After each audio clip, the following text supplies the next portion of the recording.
Julung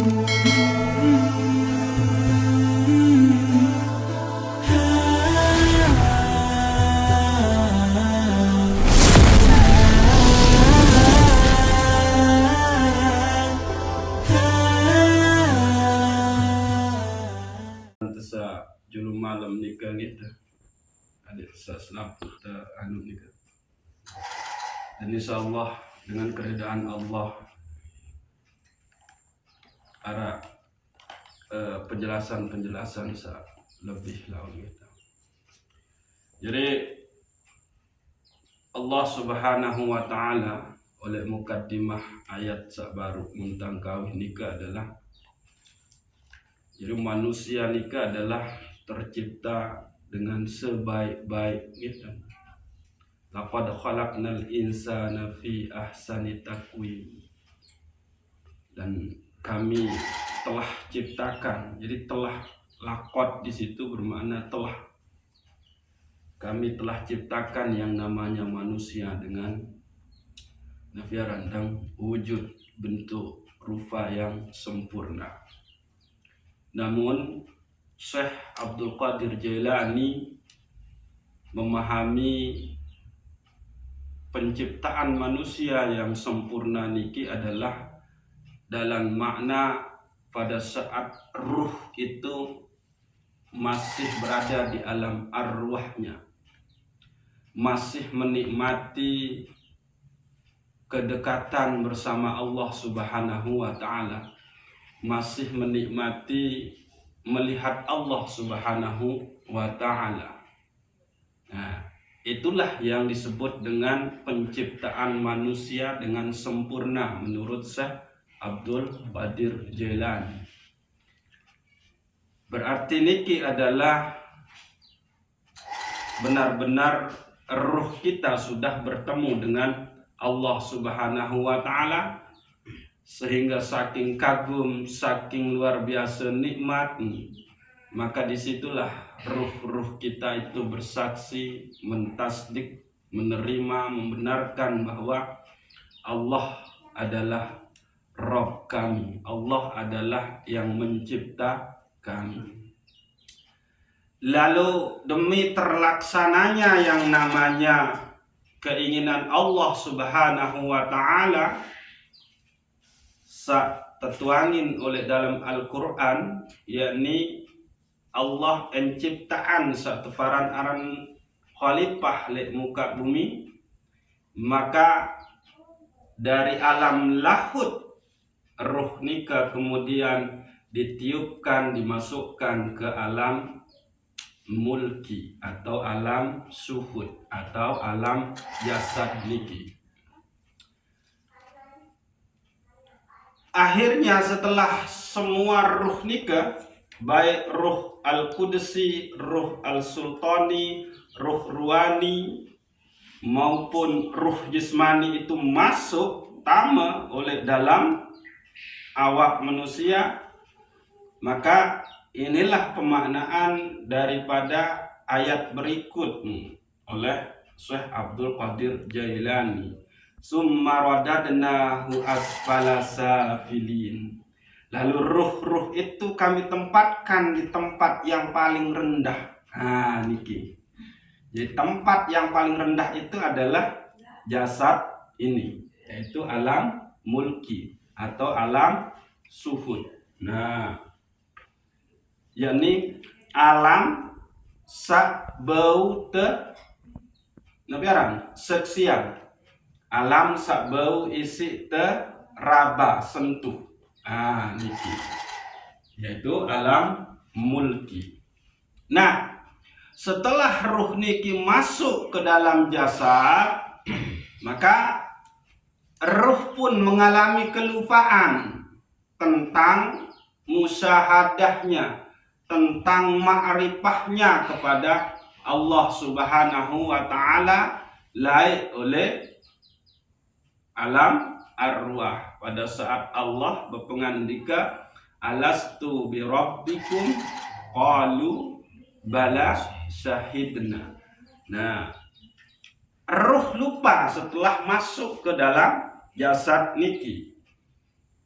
salah satu yang membuat kelupaan terhadap ruh akan pertemuan dan makrifahnya oleh nesida Allah Subhanahu wa taala nika adalah karena salah satu unsur ruh begitu masuk ke dalam jasad itu adalah an-nafas, yaitu nafsu. Nah, nafsu niki kecenderungannya adalah bersenang-senang. Nafsu niki adalah kecenderungannya hubbud dunia, sehingga ia lupa kemudian semakinlah terhijab kita dengan Allah Subhanahu wa ta'ala. Nah, laku lantaran Allah Subhanahu wa ta'ala bersifat Ar-Rahman, bersifat Ar-Rahim, dan Allah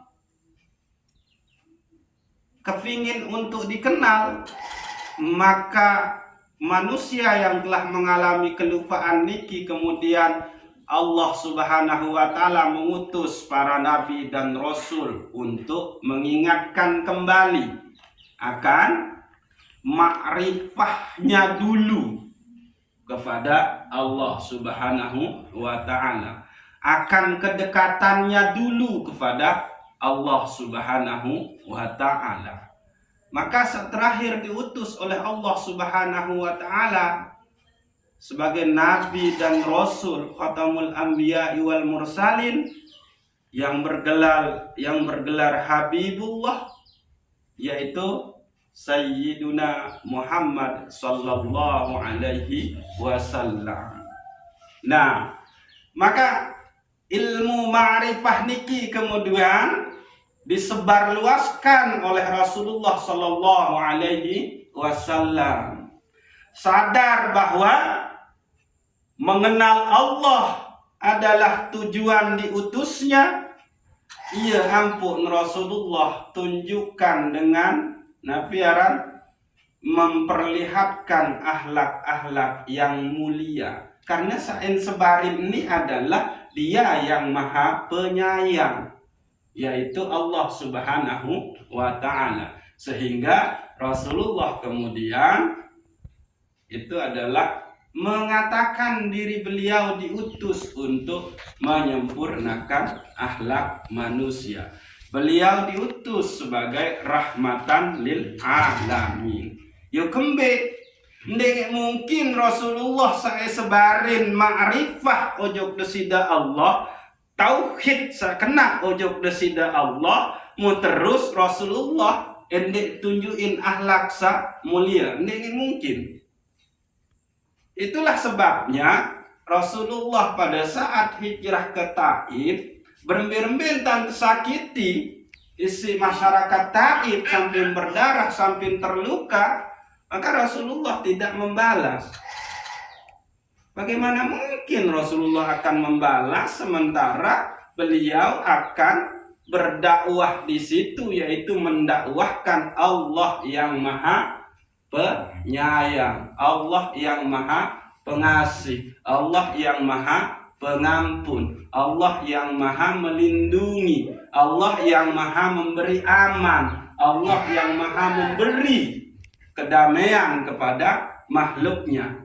Maka jalan satu-satunya bagi Rasulullah untuk sampai ke situ adalah yaitu dengan menunjukkan akhlak yang mulia. Nah, niki. Nggak mau aku deh. Jadi niki adalah yang utama sehingga disebutkan bahwa awwaluddin itu ma'rifatullah. Nah, Rasulullah Shallallahu Alaihi Wasallam yang terutus untuk mengingatkan manusia akan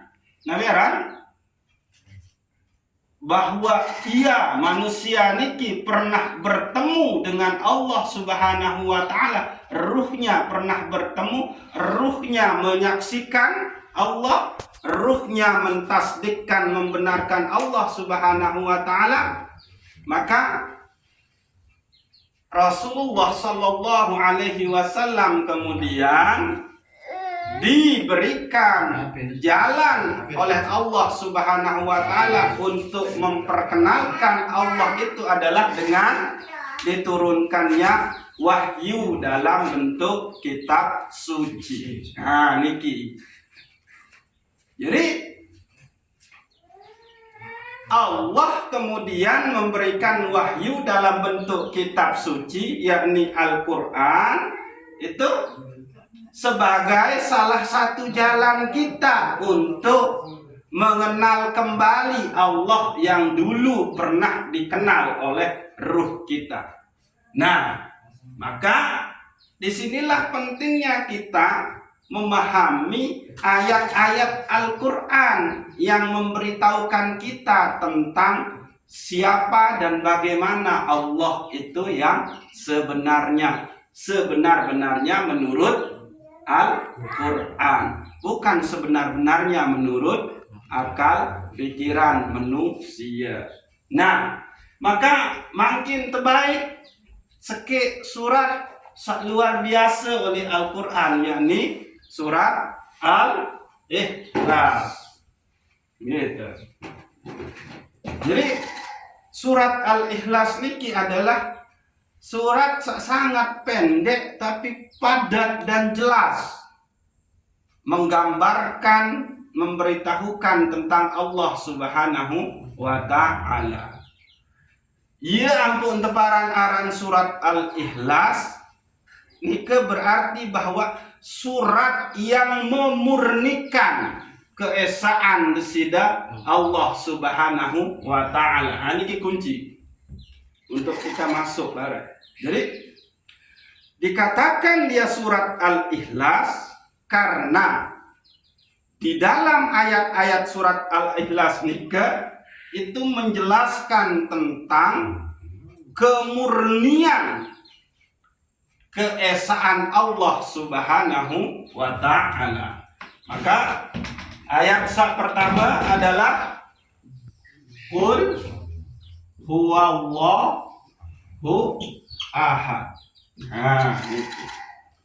Katakanlah wahai Muhammad, Allah itu esa, Allah itu tunggal, tiada duanya. Ahad. Ahad niki ini berarti Allah di situ dalam kesendiriannya, hanya dia sendiri. Itu hanya dia sendiri. Sedangkan Allah di sini nyata-nyata itu adalah nama dari zat. Zat Allah itu ndik embau tepikiran, ndik embau tehayalin, ndik embau tekembek jua. Ia ampun tersebut aran zatul bukti.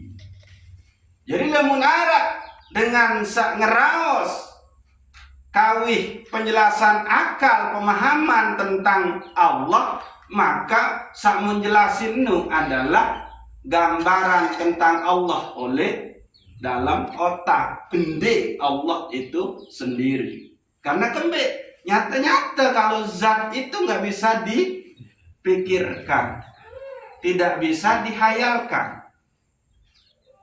Contoh misal pulsa, bau si dihayalin, berembe rua, berembe wujud. Nah, lagu kembek yang pada ketahu arah pulsa lantaran arah akibat samun timbulan isi pulsa dika, yakni Nabi tahun de nelpon, tahun de nge-WA, tahun de Facebook dan lain sebagainya. Niki. Mungkin kita lebih jauh ujuk nikah gitu. Niki. Jadi Qul huwallahu ahad berarti di sini adalah tauhid ahadiyah. Tauhid ahadiyah. Allah itu zat yang tidak ada yang bisa bersamanya. Jadi hanya Allah. Disinilah nanti akan berlaku yang kuntu kanzan makfian itu. Berarti Qul huwallahu ahad itu adalah tauhid ahadiyah. Nah, niki harus ditanam nih di dalam diri. Ahadnya Allah itu tidak bisa difikirkan. Ahadnya Allah tidak bisa dihayalkan. Ahadnya Allah tidak bisa dilukiskan, digambarkan. Ndik embau. Nah, sering tadi yang contohin. Papan niki warna putih. Lagu sila. De merem penentang. Bau ndek hayalin warna putih lagu ndek narak tau nempel. Niki mun deket tahu ne warna putih karena arak tahu nempel warna nika. Iya ampun deket tahu ne warna putih. Atau baterin HP. Wah serius berberua. Energi searah oleh baterin. Nah nika. Mau apa lagi sih?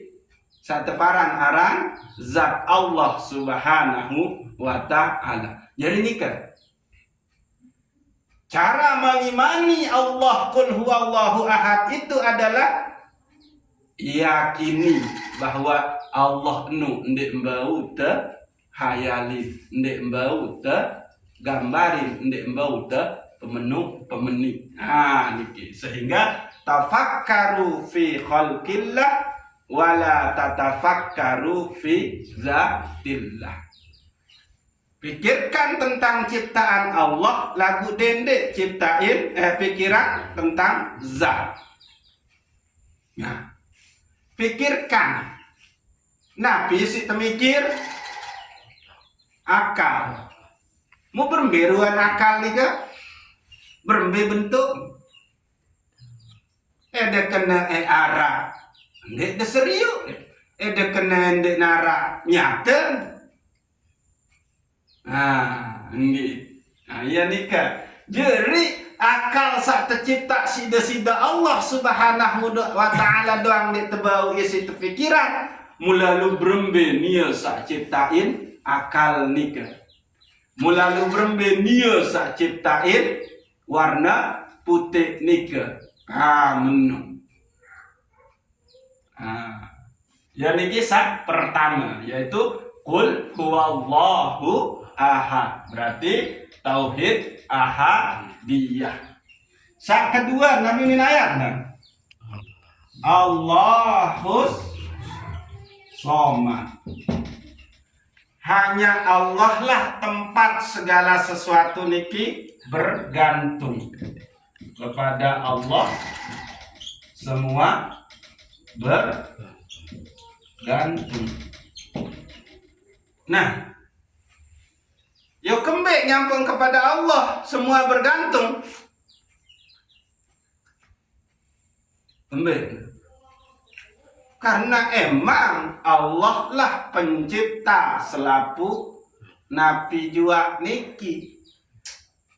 Berarti semua makhluk nikah itu berada di dalam kekuasaan, genggaman kekuasaan desida Allah subhanahu wa ta'ala. Semua makhluk nikah berada di dalam pengetahuan desida Allah subhanahu wa ta'ala. Semua makhluk nikah berada di dalam pengaturan desida Allah subhanahu wa ta'ala. Semua makhluk nikah berada di dalam pengawasan desida Allah subhanahu wa ta'ala. Itu sak pertama. Sak kedua, kembali yang Allah tahu bergantung. Karena Allah lah yang paling mengetahui sei berembe ita. Nah ini kan. Jadi dengan toa tiang, dengan toa suka, toa ini ndek ketahuan sebetul hakikat itu nih. Nah ini. Jadi iya ampun saking Allah mengetahui ciptaannya dalam bentuk makhluk-makhluknya, maka kamu butuh makanan. Maka Allah menurunkan rezeki. Kamu butuh ini, kamu butuh itu, maka Allah. Kamu butuh kesehatan, berobat pada saat sakit, maka Allah dengan ilmunya itu kemudian mencipta makhluknya yang tebaran arang dokter, tebaran arang perawat, tebaran arang kepada Allah, karena Allah yang paling tahu seita berembe ita. Menung. Maka Allahus Shomad. Berarti di sini adalah tauhid Somadiyah. Niki. Maka disinilah muncul sifat-sifat yang harus tercermin di dalam diri kita, yaitu apa? Tawakal. Nah, niki di dalam tauhid Somadiyah, kebergantungan kita kepada Allah, maka di situ ada keyakinan bahwa Allah lah yang mengatur diri hamba.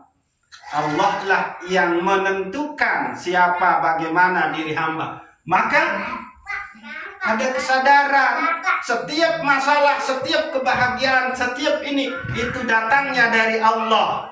Setiap masalah ndek kita tahu selesai ya Allah, lamun ndek berdasarkan pertolongan kita, di situ dia. Sifat yang muncul dari tauhid Somadiyah seseorang itu adalah dia akan menjadi hamba yang senantiasa bertawakal kepada Allah Subhanahu wa Ta'ala. Lalu yang kedua adalah dia tawaddu. Nah niki sifat sak muncul sak kedua dari tauhid Somadiyah niki adalah dia tahu julumnya serta bergantung. Maka nggak mungkin seperti itu. Maka saya harus tunduk, tawaddu, rendah, hina, fakir di hadapan Allahus Shomad. Niki. Lalu yang berikut adalah syukur. Ini sifat yang muncul nih.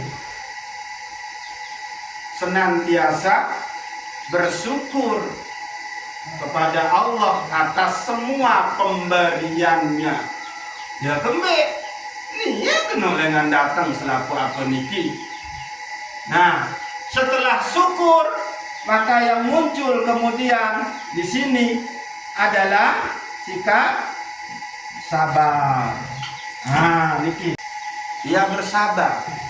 Karena kembe, en bahagia, en susah, en sehat, en sakit, itu adalah qada dan qadarnya Allah. Bermain bangkai berontak darah kuasa, maka sabar. Garing ridho sudah. Ini, ya, sabar dan ridho, menerima. Ya Allah, darah daya upaya. La haula wala quwwata illa billahil aliyyil azim. Atau inna lillah wa inna ilaihi raji'un. Allazina idza asabatkum musibah qalu inna lillah wa inna ilaihi raji'un. Nah itu dia. Gitu. Yang ulang. Allahus Shomad, hanya kepada Allah lah kita bergantung. Maka niki adalah tauhid Somadiyah. Dengan satetu-tetu berada oleh makom tauhid Somadiyah niki, maka arah sifat-sifat yang muncul dalam diri, yakni sifat yang pertama adalah tawakal. Sifat yang kedua adalah tawaddu. Nyata kena selapu bersumber oleh desida Allah Subhanahu wa Ta'ala pun kembali ojo desida Allah Subhanahu wa Ta'ala. Aniki makna tauhid Somadiyah, Allahus Shomad, ayat kedua oleh surat Al-Ikhlas. Ayat ketelu Nabi, lam yalid walam yulad. Allah nikah tidak beranak dan tidak peranakan. Berarti niki adalah tauhid tanzih anis sabab. Nggih. Tauhid Allah niki adalah hakul wujud. Dia ada dengan sendirinya, tanpa membutuhkan siapapun, tanpa membutuhkan apapun. Nah, nikilah dia lam yalid walam yulad, yaitu tauhid tanzih anis sabab. Tauhid yang menegaskan bahibul wujud. Niara ndik lantaran sak lain. Lagu justru sak lain ni ke arah lantaran desida Allah subhanahu.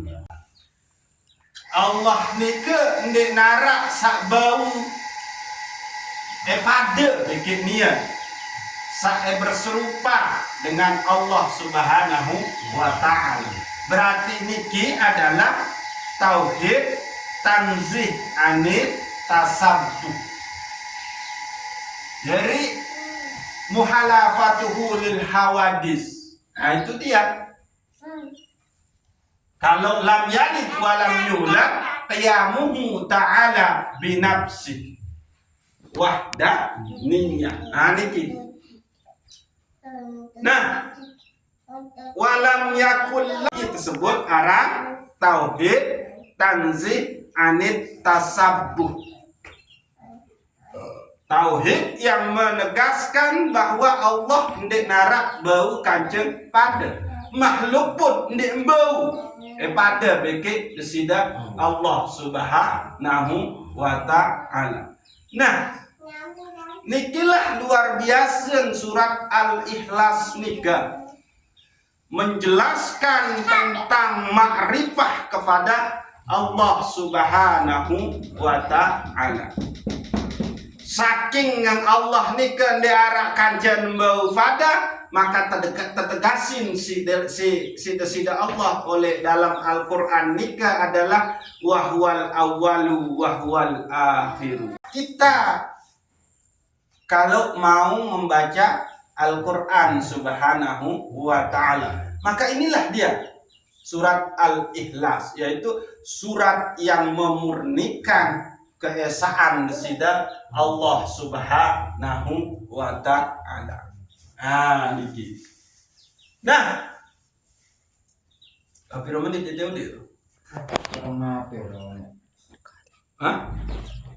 Arahnya setengah jam.